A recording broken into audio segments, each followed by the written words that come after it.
خداوند می‌فرماید دو تا صدا را خیلی دوست دارم که همیش بشنوم، یعنی دو تا صدا دوست داشترین صداها نزد الله تبارک و تعالی است.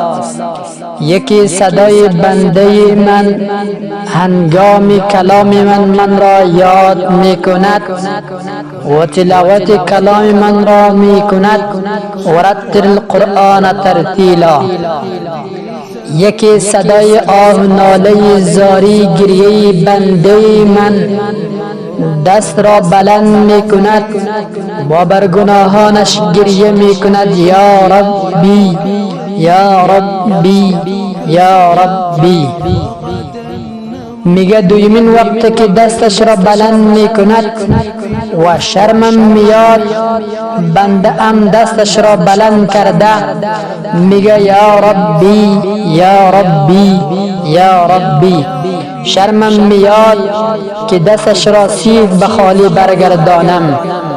و این صدا اگر از جوان باشد خیلی زیباتر است عزیزانم.